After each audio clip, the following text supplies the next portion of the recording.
मैं इतना कमज़ोर क्यों हूँ? आखिर मैं ज़ीरो पर ही क्यों आउट हो जाता हूँ? यही सब तरह तरह की बातें सोचते हुए राजू निराश मन से रास्ते में आगे की तरफ बढ़ रहा था।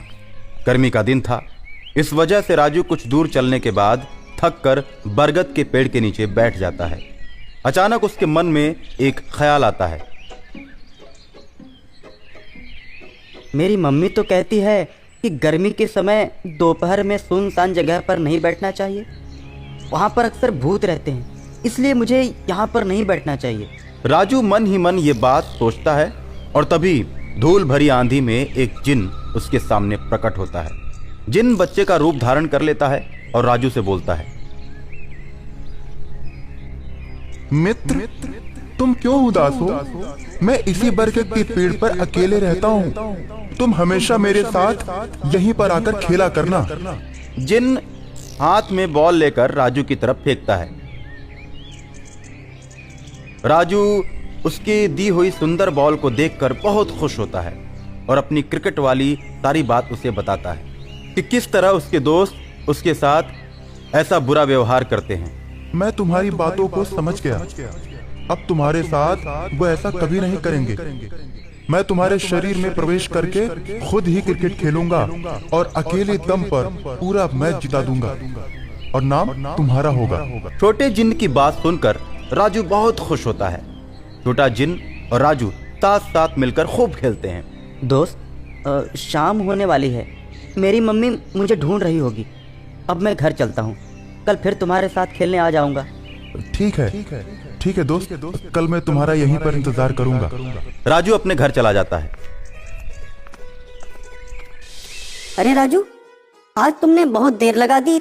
इतनी देर तक तुम कहाँ थे? मम्मी, आज एक नया लड़का मेरा दोस्त बना है। वो मेरा बहुत ही प्यारा दोस्त है। मैं उसी के साथ खेल रहा था और अब तो मैं रोज ही उसके साथ खेलूंगा। दिन रात खेलने के बारे में सोचता रहता है। हाथ मुंह धो, खाना खा और पढ़ने बैठ जा। ठीक है माँ। राजू अपनी मम्मी पापा और बहन के साथ बैठकर खाना खाने लगता है। आजकल तुम बहुत खेलने लगे हो। तुम्हारी टीचर बोल रही थी कि राजू अपना मन पढ़ाई में नहीं लगा रहा है।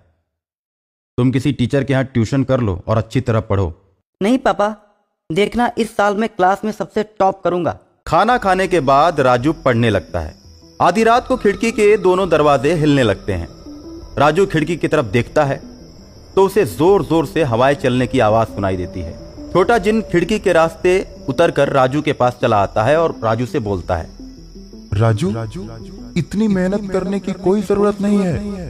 मैं तुम्हारे अंदर प्रवेश करके स्कूल में भी तुम्हें सबसे तेज बना दूंगा। परीक्षा में भी तुम स्कूल में पहले स्थान पर रहोगे। तुम मुझसे किसी भी प्रकार की मदद ले सकते हो। राजू छोटे जिन की बात सुनकर बहुत ही खुश हुआ और किताब को अलमारी में रखकर बोला, मित्र, इतनी रात गए तुम कैसे आए? मित्र, मैं उस बरगद के पेड़ पर अकेला ही रहता हूँ। मेरा इस दुनिया में कोई नहीं है। तुम ही मेरे मित्र हो। मेरा मन नहीं लग रहा था, इसलिए मैं तुम्हारे पास चला आया। अब मैं तुम्हारे साथ ही रहूंगा। मैं केवल तुमको ही नजर आऊंगा। बाकी कोई भी मुझे देख नहीं पाएगा। ये तो बहुत ही अच्छी बात है। चलो फिर सोने चलते हैं। राजू और छोटा जिन साथ में सो जाते हैं। रोज की तरह राजू खा पीकर स्कूल का बैग और क्रिकेट का किट उठाकर स्कूल जाने लगता है। साथ में छोटा जिन भी हो लेता है। राजू जब तक क्लास में पढ़ता है, छोटा जिन बरगद के पेड़ पर बैठा रहता है। लेकिन जैसे ही राजू क्रिकेट खेलने आता है, छोटा जिन राजू के शरीर में प्रवेश कर जाता है। दोस्तों, आज मैं भी क्रिकेट खेलूंगा। जीरो पे आउट होने वाला लूजर, तू क्या खेलेगा? देख पिंकू, तू ऐसा मत बोल। अच्छे अच्छे खिलाड़ी भी कभी कभी जीरो पर आउट हो जाते हैं। हाँ तो फिर ठीक है, आजा, आज तू खेल कर दिखा। जब राजू की बैटिंग आती है, छक्के पर छक्का मारने लगता है। किसी की भी बॉल को नहीं छोड़ता है। राजू, तू जादुई बॉल कहाँ से लाया है? इसके पहले तो ऐसा नहीं था। ये कोई जादुई बॉल नहीं है। अगर तू इस बॉल को जादुई मानता है तो तेरे ही बॉल से खेलना शुरू करूंगा मैं। राजू अपना बॉल रख देता है और टिंकू के बॉल से खेल शुरू हो जाता है। जब राजू की बॉलिंग की बारी आती है तो 3-4 ओवर करते ही राजू सारे खिलाड़ियों को आउट कर देता है। सभी बच्चे राजू की तारीफ करने लगते हैं। अब तो अकेले ही राजू अच्छे अच्छों पर भारी पड़ने लगता है। जिस टीम में भी राजू रहता है मैच को जिता देता है।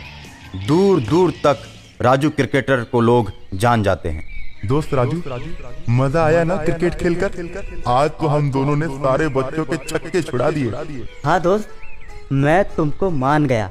वो तो तुमको मानना ही पड़ेगा। तुम मुझे और भी दूसरी जगह पर आजमा सकते हो। मैं जब तक तुम्हारे साथ हूँ, जीत तो तुम्हारी ही होगी। राजू जब गांव की तरफ बढ़ता है तो क्या देखता है कि उसके गांव में भयंकर तबाही मची हुई है। दूसरे गांव के लोग उसके गांव में घुसकर उसके गांव के लोगों को मार पीट रहे हैं।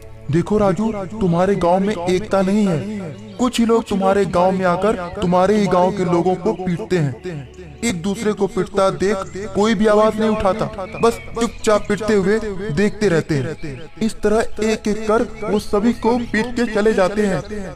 अब तो वो मेरे घर के पास भी आने वाले हैं। लगता है मेरी मम्मी पापा और बहन को भी मारेंगे। ऐसा कभी नहीं होगा। तू तो मेरा हीरो दोस्त है। दोस्त, अभी देख मैं उन लोगों को कैसे सबक सिखाता हूँ। तुम देखना। देखो, अब मैं तुम्हारी आत्मा में प्रवेश करता हूँ। छोटा जिन्न राजू के अंदर प्रवेश कर जाता है। राजू की आंखें लाल हो जाती हैं। राजू क्रोध में आकर अपने घर की तरफ चल पड़ता है और दरवाजे पर खड़े होकर चिल्लाता है, अरे भाइयों, असहाय लोगों को क्यों मार रहे हो? ये देखो, पिद्दी भर का बच्चा हमसे जबान लड़ाता है। रुक, अभी मैं तुझे बताता हूँ। बदमाश राजू की तरफ बढ़ता है।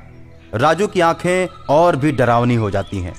राजू बदमाशों पर झपट पड़ता है और एक एक कर बदमाशों को मारकर घायल कर देता है।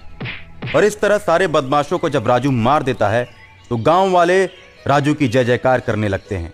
अब तुम लोग इन बदमाशों को मारो और सजा दो इनको। गांव वाले हाथ में लाठी लेकर सभी बदमाशों को पीटने लगते हैं। देखो, हमारे गांव में एकता नहीं है, इसीलिए ये लोग एक एक करके हम सबको पीट रहे हैं। अगर हम सब एक साथ मिलकर एकजुट होकर मुकाबला करें तो कोई भी गांव के अंदर नहीं आ सकता और हम पर जुल्म नहीं ढा सकता। गांव वाले बदमाशों को मारकर भगा देते हैं। इतने छोटे बच्चे में इतनी ज्यादा ताकत हमने तो आज तक नहीं देखी। जरूर ये कोई दिव्य बच्चा है। इतना सुनते ही छोटा जिन्न गांव वालों के बीच प्रकट हो जाता है और कहता है, ये करामात राजू ने नहीं, मैंने की है। राजू मेरा दोस्त है और मैं अपने दोस्त की सुरक्षा के लिए और उसके गांव की सुरक्षा के लिए कुछ भी कर सकता हूँ। मैं उस सामने वाले बरगद के पेड़ पर रहता हूँ। बरगद के पेड़ को तुम लोग मत काटना। मैं हमेशा तुम लोगों की सहायता करूंगा। और इतना कहकर छोटा जिन्न बरगद के पेड़ पर चला जाता है और गांव वाले हमेशा हमेशा के लिए खुशहाल हो जाते हैं।